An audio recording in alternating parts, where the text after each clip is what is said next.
Virat out Jadeja in. ভালো খবরের মাঝেও খারাপ খবর রোহিত শর্মার ভারতের। বিরাটের খেলা নিয়ে অনিশ্চয়তার কারণেই দল ঘোষণা করতে দেরি হচ্ছে ভারতের। বিশাখাপত্তনমে সিরিজ 1-1 হয়েছে। রাজকোটে কি 2-1 করার লক্ষ্য ভারতের? হায়দরাবাদ টেস্ট হারের পর ভারতীয় টিমকে তীব্র সমালোচনার মুখে পড়তে হয়েছিল। রোহিত শর্মার ক্যাপ্টেন্সি নিয়ে উঠে গিয়েছিল প্রশ্ন। সেসব মিটিয়ে নিজে ফিরে এসেছেন তো বটেই, টিমকেও এনে দিয়েছেন জয়। রাজকোট টেস্টেও ভারত আত্মবিশ্বাস নিয়েই মাঠে নামবে। কিন্তু একটা প্রশ্ন এখনও থেকেই যাচ্ছে, বিরাট কোহলি কি তৃতীয় টেস্টে টিমে ফিরবেন? দ্বিতীয়বার বাবা হতে চলেছেন বিরাট, যে কারণে জাতীয় টিম থেকে ছুটি নিয়েছেন এমনই বলা হচ্ছে। সেই তিনি রাজকোটে খেলবেন কিনা সেদিকে নজর রয়েছে ক্রিকেট মহলের। কিন্তু যা শোনা যাচ্ছে তাতে হয়তো ইংল্যান্ডের বিরুদ্ধে তৃতীয় টেস্টেও টিমে থাকছেন না বিরাট। এমনকি পুরো সিরিজেই তাকে পাওয়া নিয়ে আছে সংশয়। হায়দরাবাদে প্রথম টেস্ট হারের পর বিরাটের খোঁজ শুরু হয়ে গিয়েছিল প্রবলভাবে। বলা হচ্ছিল বিরাট থাকলে এমনটা হতো না। সেখান থেকে ফিরে এসেছে টিম। এখন একটা জিনিস পরিষ্কার, বিরাট কোহলিকে রাজকোট টেস্টে পাওয়া যাবে না ধরে নিয়ে অঙ্ক সাজাতে শুরু করেছে টিম ম্যানেজমেন্ট। দুটো জায়গা নিয়ে প্রশ্ন থাকছে। এক, শ্রেয়স আয়ারকে কি এবার বসানো উচিত? টেস্ট ক্রিকেটে একেবারে রানের মধ্যে নেই শ্রেয়স, তাতে চাপ বাড়ছে টিমের। মিডল অর্ডারে এমন কেউ থাকছে না যিনি টিমকে প্রয়োজনীয় রান দিতে পারেন। যশস্বী জয়সওয়ালের মতো তরুণ রোজ রান করে দেবেন এমনটা ভাবা মুশকিল। সেই সঙ্গে প্রশ্ন থেকে যাচ্ছে উইকেট কিপার শ্রীকর ভরতকে নিয়েও। উইকেটের পেছনে নির্ভরতা দিচ্ছেন ঠিকই, কিন্তু ব্যাটে রান নেই। তার বদলে ধ্রুব জুরেলকে খেলানোর দাবি উঠে গেছে। খারাপ খবরের মধ্যেও ভালো খবর, চোট সারিয়ে টিমে ফিরতে চলেছে দুই সিনিয়র ক্রিকেটার লোকেশ রাহুল ও রবীন্দ্র জাদেজা। রাহুলের টিমে ফেরা মানে ব্যাটিংয়ে ভারসাম্য বাড়বে। একটাই মাত্র টেস্ট খেলেছেন রজত পাতিদার, তাকে খেলিয়ে শ্রেয়সকে বসানো হবে কিনা দেখার অপেক্ষায় ক্রিকেট মহল। জাদেজা ফেরায় স্বস্তি থাকছে, সেই সঙ্গে থাকছে অন্য অঙ্ক। রাজকোটের পিচও নিশ্চিতভাবেই স্পিনিং সহায়ক হবে। কুলদীপ যাদব সেক্ষেত্রে কি টিম থেকে বাদ পড়বেন কিনা তা দেখার বিষয়। কোহলি সিরিজে নেই শুনেই লাফাচ্ছেন ইংরেজ ক্রিকেটার। বিরাট কোহলিকে ভয় পাচ্ছে কি ইংল্যান্ড? বিরাট বাকি 3 টেস্টে বাইরে থাকুক, সেটাই কি চাইছে তারা? না হলে বিরাটের খেলার সম্ভাবনা কম শুনেই কেন এতটা স্বস্তি পাবেন নাসির হোসেন? কেন এতটা আনন্দ পেতে দেখা যাবে তাকে? ক্রিকেট ওয়েবসাইট ক্রিক ইনফো জানিয়েছে রাজকোট ও রাঁচিতে পরের 2 টেস্টেও খেলতে পারবেন না বিরাট। তিনি নাকি বোর্ডকে সে কথা জানিয়েছেন। এই রিপোর্টের পরে মুখ খুলেছেন নাসির। ইংল্যান্ডের প্রাক্তন অধিনায়ক বলেন, বিরাট খেলতে না পারলে সেটা ভারতের কাছে বড় ধাক্কা। এই সিরিজে বড় ধাক্কা, কারণ এটা দু দলের কাছে খুব গুরুত্বপূর্ণ সিরিজ। প্রথম 2 টেস্টে খুব ভালো লড়াই হয়েছে। বিরাট না থাকলে ইংল্যান্ডের অনেকটা সুবিধা হবে বলে জানিয়ে দিয়েছেন নাসির। তার কথায়, বিরাট না খেললে মিডল অর্ডারে ভারতের শক্তি কমবে। সেক্ষেত্রে ইংল্যান্ড অনেকটা সুবিধা পাবে। সেই সুযোগ ইংল্যান্ডকে নিতে হবে। ভারত থেকে টেস্ট সিরিজ জিততে পারলে দলের আত্মবিশ্বাস অনেকটাই বেড়ে যাবে।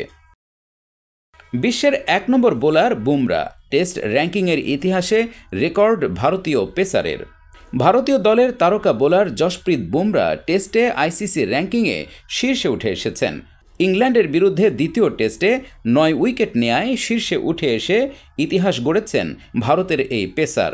এর আগে টিম ইন্ডিয়ার আর কোনো পেসার শীর্ষে যেতে পারেননি।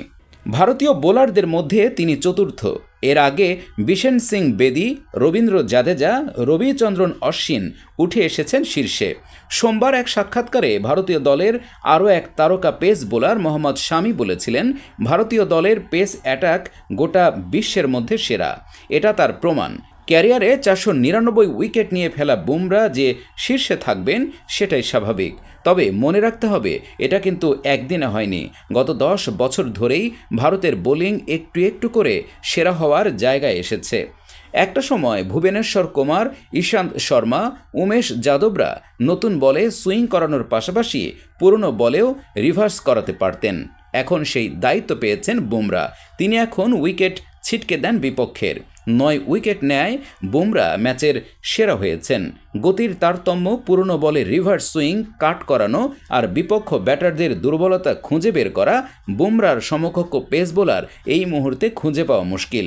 এমনকি যে অস্ট্রেলিয়া পেস বোলিংয়ের জন্য গত 25-30 বছর সুনাম অর্জন করেছে তারাও পর্যন্ত বুমরায় মুগ্ধ। এর আগে ওয়ানডে ও টি-20 ফরম্যাটেও শীর্ষে উঠেছেন বুমরা, তবে টেস্টে সেরা হতে পারেননি তিনি। টেস্টে এতদিন তার সেরা র্যাঙ্কিং ছিল 3, এরপর তিনি উঠে এসেছেন শীর্ষে। ভারতীয় দলের জার্সিতে তো বটেই, আইপিএলেও দারুণ ফর্মে ছিলেন তিনি, ফলে তার এই শীর্ষে ওঠা ছিল সময়ের অপেক্ষা। পাশাপাশি টিম ইন্ডিয়ার এই তারকা পেসার যে চাপ তৈরি করেন বিপক্ষের ব্যাটারদের ওপর তা বেশ স্পষ্ট। এবারের টেস্ট সিরিজেও বারে বারেই তা দেখা যাচ্ছে। অবশেষে অনুশীলনে ফিরলেন ঈশান কিষান। অনেক আলোচনা সমালোচনা হয়েছে ভারতের তরুণ উইকেটকিপার ব্যাটসম্যান ঈশান কিষানকে নিয়ে। কবে মাঠে ফিরবেন তা নিয়ে এতদিন জল্পনা চলছিল।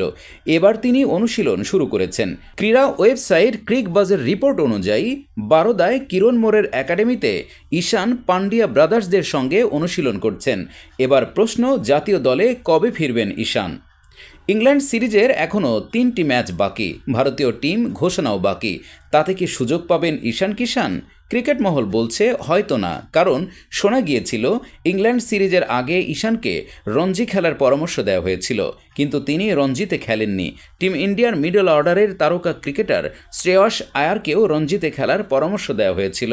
তিনি রঞ্জিতে খেলেছিলেন, ইংল্যান্ডের বিরুদ্ধে প্রথম 2 টেস্টেও খেলেছেন, কিন্তু ঈশান তেমনটা করেননি, যে কারণে অনেকেই মনে করছেন ঘরোয়া ক্রিকেটে ঈশান যদি না খেলেন তাহলে এখনই তার জাতীয় দলে ফেরা কঠিন হয়ে যাবে।